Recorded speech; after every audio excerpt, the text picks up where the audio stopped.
October 25th, 1904, the island of Leyte, Philippines.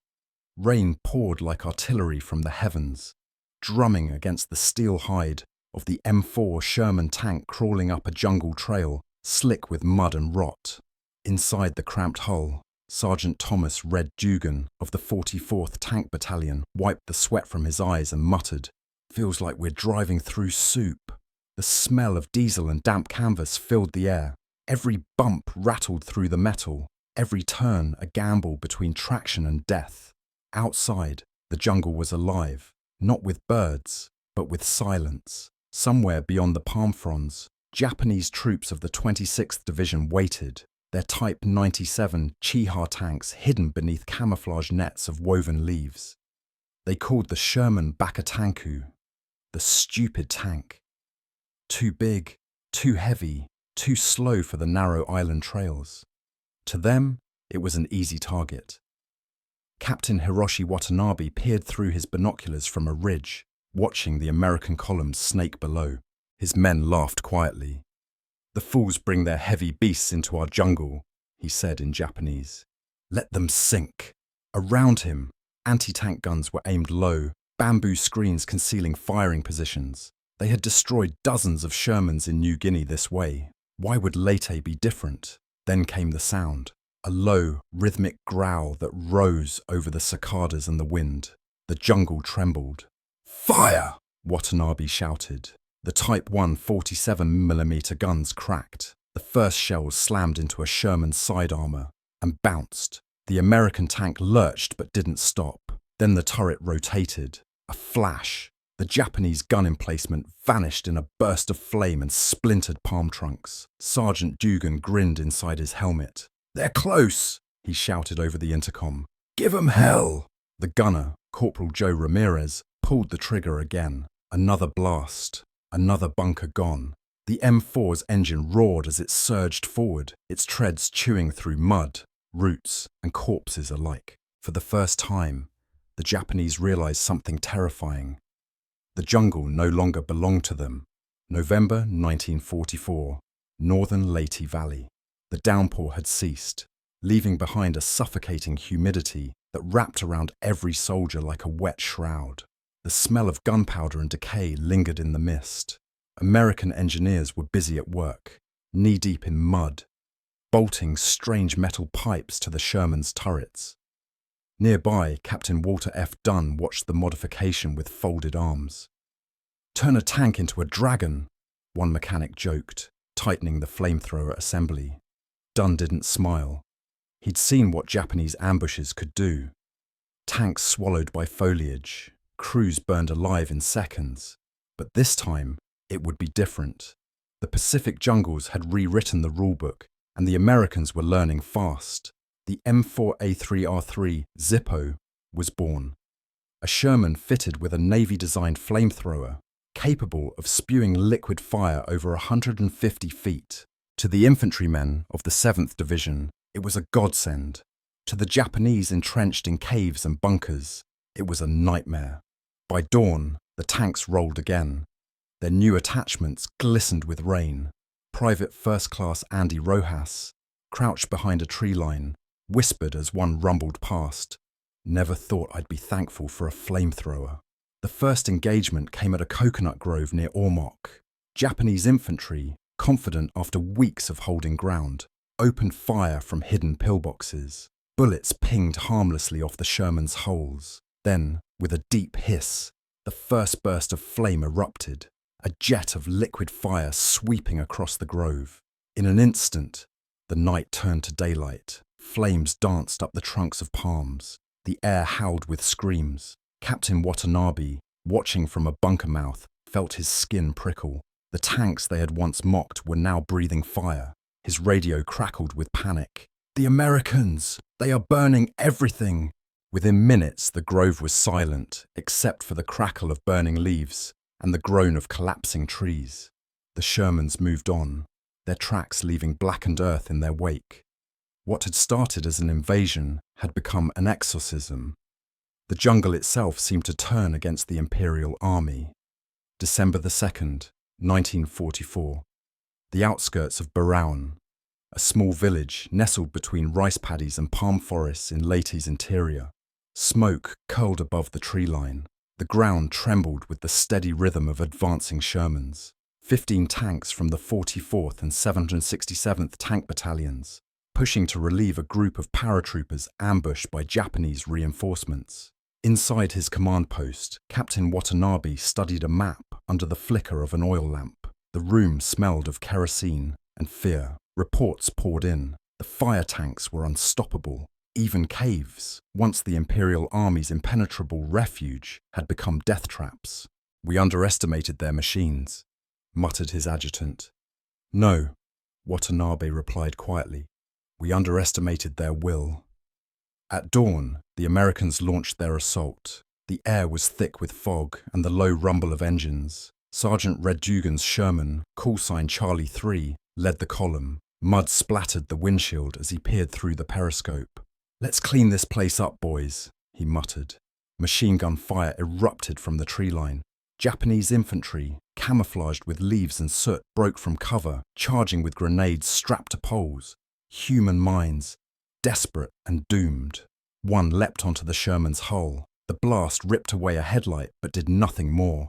The tank kept rolling. Its flamethrower swung wide and fired. A stream of burning gasoline engulfed the attackers in a single orange bloom. The jungle screamed. Moments later, the second tank bogged down in a flooded paddy. Engineers rushed to lay down wooden planks, bullets snapping past their helmets. A young corporal, barely 20, carried a plank through the open, muttering prayers under his breath. He made it halfway before a shot caught him in the chest. His body fell face first into the mud, but the plank stayed balanced in his hands. The next man picked it up and kept going. From a distance, Filipino villagers watched in silence, clutching rosaries and children, their faces reflecting both awe and horror. They had seen the Japanese burn their homes. Now they saw the Americans turn fire upon fire.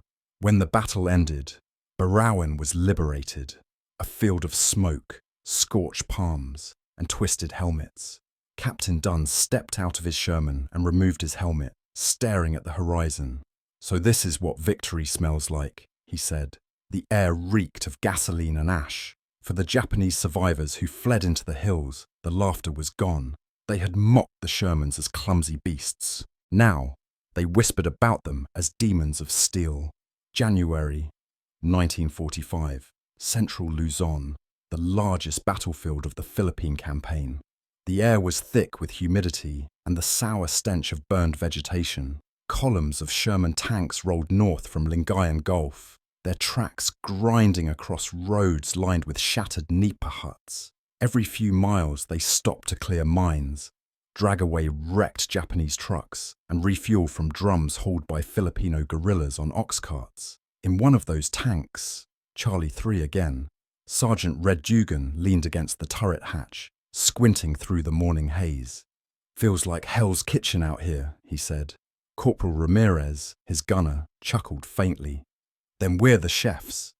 Ahead, the 1st Cavalry Division had met fierce resistance near Clark Field, where remnants of the Imperial 2nd Tank Division had dug in. The Japanese still clung to their faith in maneuver. Small Type 97 tanks darting from behind buildings, firing, then vanishing into smoke. But the Shermans, now veterans of jungle warfare, fought differently. Instead of chasing, they advanced methodically, side by side, like a steel wall. Engineers followed, clearing rubble. Infantry covered the flanks. The once disorganized tankers of the Pacific were now a machine. Precise, relentless, and merciless. At Angeles City, the new flamethrower Shermans made their mark. One by one, they rolled into a line of fortified warehouses the Japanese had turned into bunkers.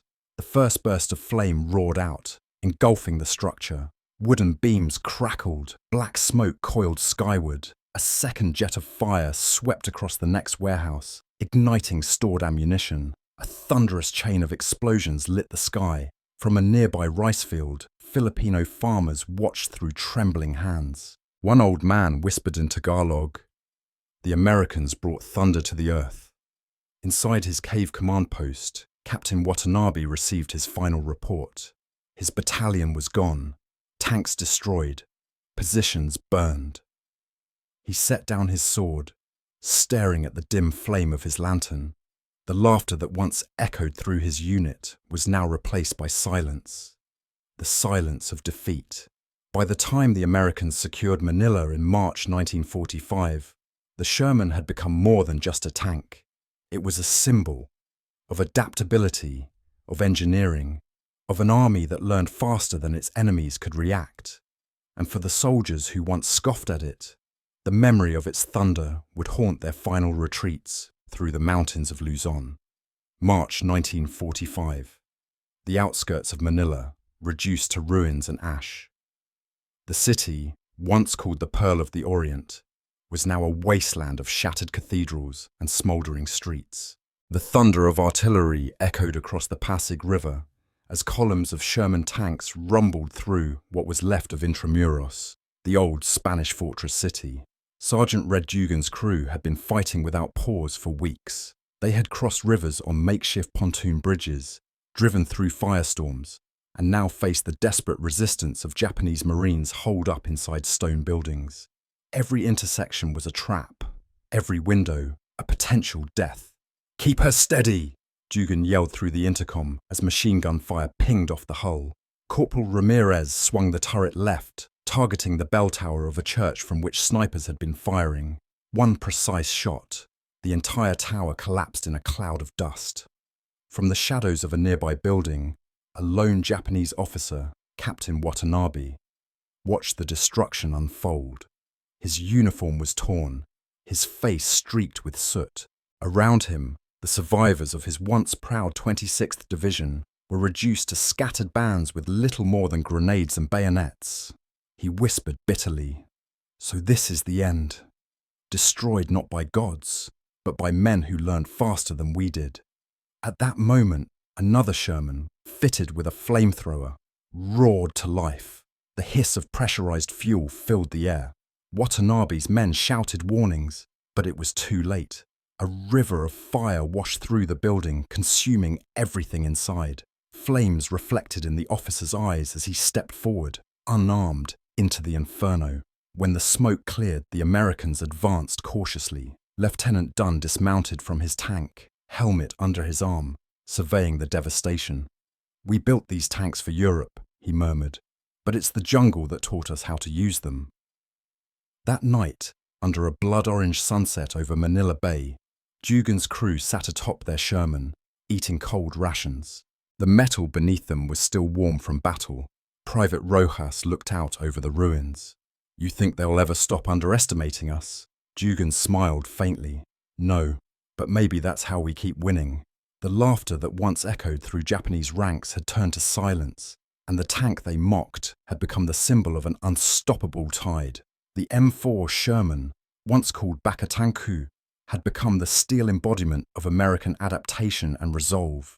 In the jungles of Leyte, in the rice fields of Luzon, and in the burning heart of Manila, it had proven that victory belonged not to the strongest, but to those who learned, changed, and endured.